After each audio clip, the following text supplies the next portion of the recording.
ವಿವೇಕಾನಂದರವರು ಹೇಳಿದ್ರು, ಹೇಳಿ ಎದ್ದೇಳಿ, ಗುರಿ ಮುಟ್ಟವರಿಗೆ ನಿಲ್ಲಬೇಡಿ. ಹೇಳಿ ಎದ್ದೇಳಿ, ಗುರಿ ಮುಟ್ಟವರಿಗೆ ನಿಲ್ಲಬೇಡಿ ಅಂತ ವಿವೇಕಾನಂದರು ಹೇಳಿದಂತ ಮಾತು ನಮ್ಮ ಮಾತಲ್ಲ. ಯಾವ ಸಮಾಜ ಹಸಿದವರಿಗೆ ಅನ್ನ ಕೊಡಲ್ಲ, ವಿವೇಕಾನಂದರವರು ಹೇಳಿದಂತ ಮಾತು.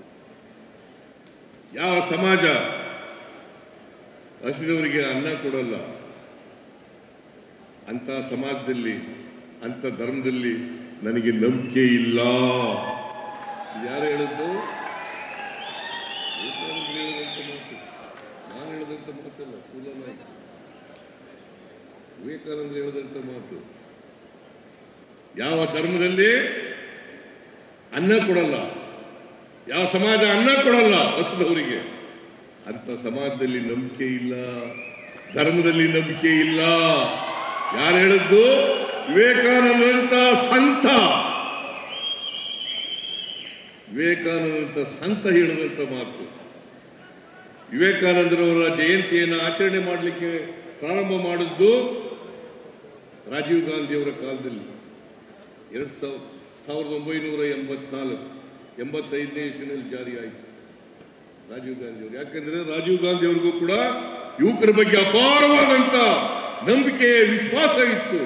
ಹಾಗೇನೆ ವಿವೇಕಾನಂದರಿಗೂ ಕೂಡ ಯುವಕರ ಮೇಲೆ, ಯುವಕ ಶಕ್ತಿಯ ಮೇಲೆ ಅಪಾರವಾದಂತ ನಂಬಿಕೆ, ವಿಶ್ವಾಸ ಇಟ್ಟುಕೊಂಡಿದ್ರು.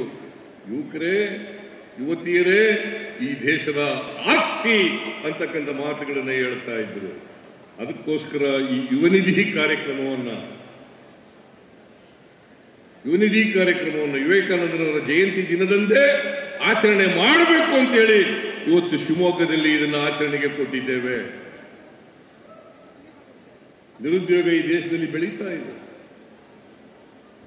2014-15ರಲ್ಲಿ 5.5% ಇತ್ತು ನಿರುದ್ಯೋಗದ, 5.5%.